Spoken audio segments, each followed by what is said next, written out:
Right, I'm going to start cleaning up this radio now. It's nothing you haven't seen before. I'm going to just use my ultrasonic cleaner on the knobs to get all the grime out the grooves here. And the rest of the radio could be cleaned up by some of these wet wipe things. These work quite well. These ones are from Morrison's, but all the big supermarkets do them. It's like £1 a pack or whatever it is. And while I'm doing it, I should be watching young Graham over there. He's on live now. It's about 3:15 now. And Graham's just showing off his quads. I think it's a quad. And yeah, I really like watching Graham. It's good fun. Loads of people join in, and yeah, it just makes my Sunday afternoon really. Obviously, with the weather getting better soon, it'll be more family trips out and doing stuff in the garden and stuff. But yeah, while the weather's a bit quiet, what better way to spend a Sunday afternoon? Right, here's where I've got to with the cabinet. I've just obviously cleaned the set, got all the paint spots off. Oh, have I? I just spotted one there. Never mind. But I just wanted to show you the wood. Now, I think this is stained and then varnished. I don't think it's veneered. I've started to sand down the top just using, I think that's 240 grade paper. Just very, very finely, in case it is veneered. So I'm pretty sure it isn't. Why would they? So you can see there's a bit of a shine coming up, and especially on the end, if I can catch it in the light, it's quite an open grain, and you can see on the bottom what perhaps it's not going to catch it on video, but it's quite rough anyway. It's just got a very thin coat of varnish on it. I'm not going to touch the bottom because it's got this sticker on it, but I'll touch the sides.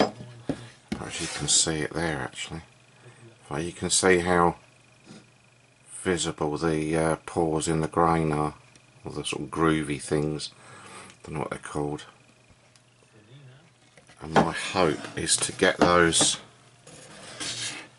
to the level of this, so this is absolutely smooth as a baby's bottom. Yeah. Right, so after I've sanded some of the worst of the varnish down, I'm using like an industrial razor blade as a cabinet scraper, and at sort of that angle, following the lines of the grain, just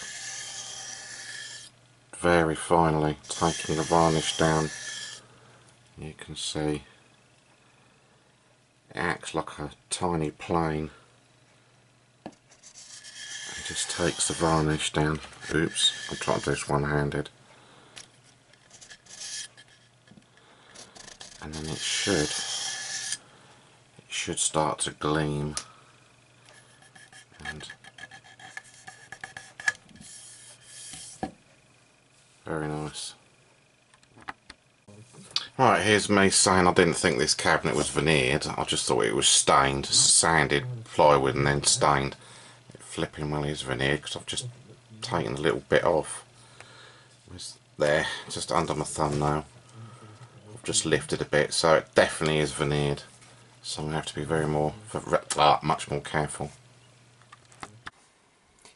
Here we go. This is one of my favourite bits. The knobs are in the ultrasonic bath. Let's go. Oh, see all that muck coming off them. I hope you can anyway.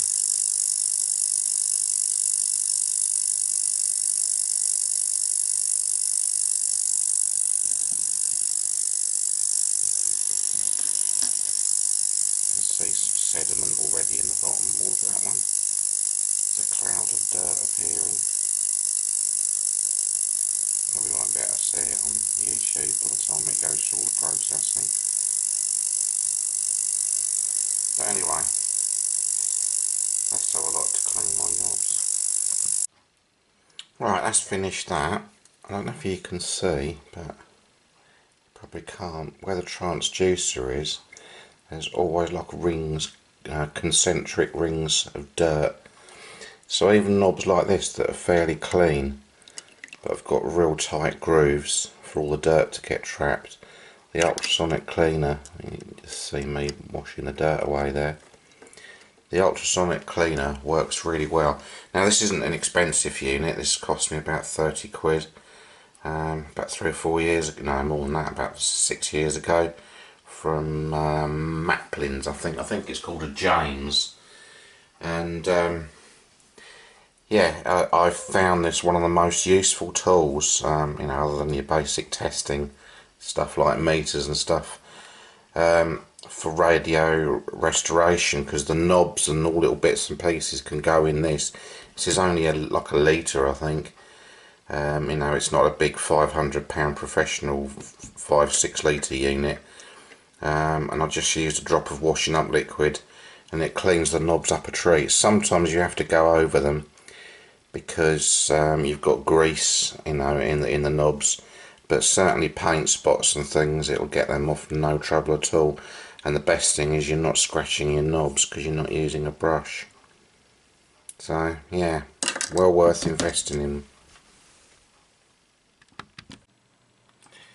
Right, here she is, all finished and buttoned up again. The last shots I filmed were cleaning the knobs. I've given this little inner ring bit another coat of black paint, because some of the anodised paint has started to flake off here and there once I put it in the ultrasonic cleaner.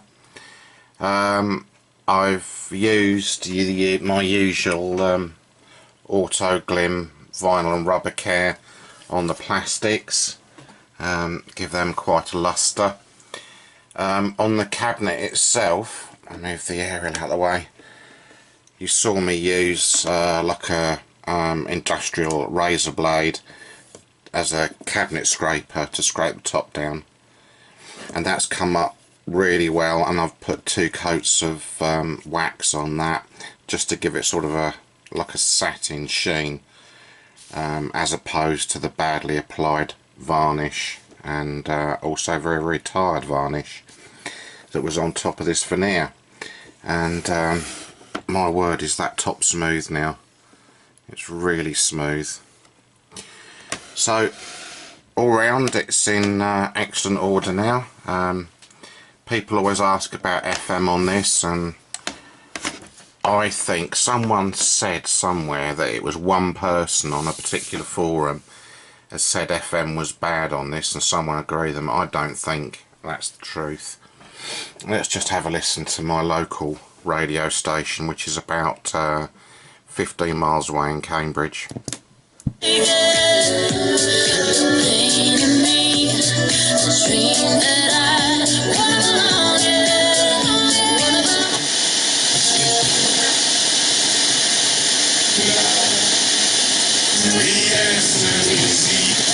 Somewhere because the young man who was there that witnessed it, I took him out. It's nice. And why didn't he run?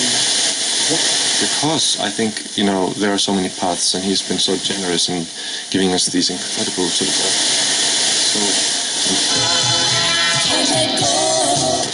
of instruction. His personalities are so varied in all the different music. Yeah. I must ask you, are there any lullabies that you're playing to your new baby boy? Ah, yes, actually there is. Well, the first thing I played for him was really yesterday. Nice, I was holding him in one arm. He's 1 week. That's on FM. I'll put the aerial down before I reach over and bend it or something. So yeah, it sounds really, really good. And the back's all clean, obviously, as well. I've still got to put some plasticine in that slot there. That one's got black in, my other one had red in, just to get it back to original. We can try it on shortwave, but I'm sure everyone knows what the performance is like.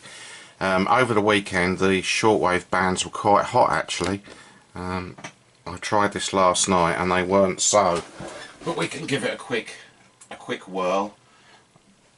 I've got my long wire, and all I'm going to do is just clip it up to the aerial here. I guess short one.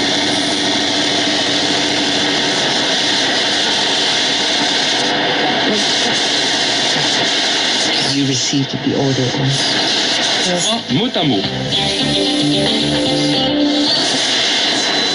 نتنياهو سيرفع الحكومة مجددا حيث أن اليسار واليسار الوسط لم يحصلوا على غالب.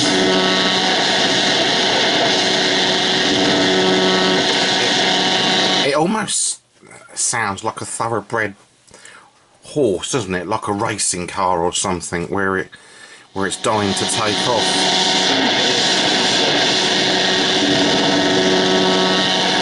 Not in the noise that it's making. Sorry, not in the noise that it's making, but just the responsiveness of it. Let's try shortwave 4. Отметил, что формат-шум позволил аудитории. 那么当然，博物馆还要不断地在هذا الحال. وصلت السيدة مع Şey mesaj rumos. Üzerinde uçuştu. İstikamet 34 nolu savunma noktası. Başlar, ayaklar sola, mangalar.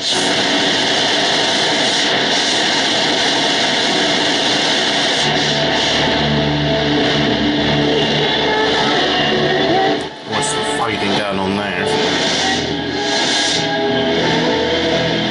I'll try it on. Let's try it on 19 meters. I don't think.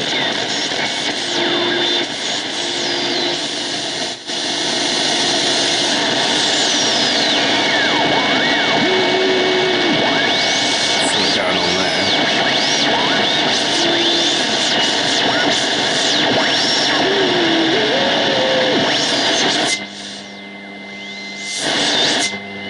It's funny when you get a carrier like that but no signal, because the meter there is pegged.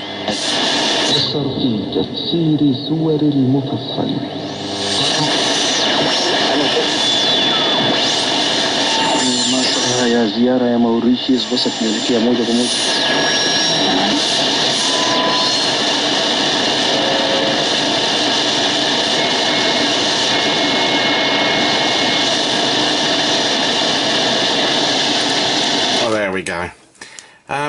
One thing I have noticed about this is that the dial is about ½ inch off.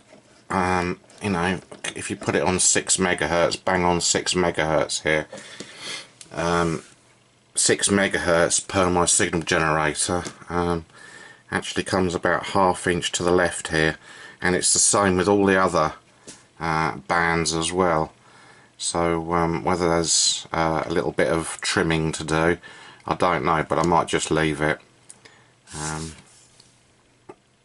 But my other, the FM's not too bad. BBC Cambridgeshire is about 96.7, and that comes in about here. So there's 96, sort of midway across the dial, and BBC Cambridgeshire comes in around there.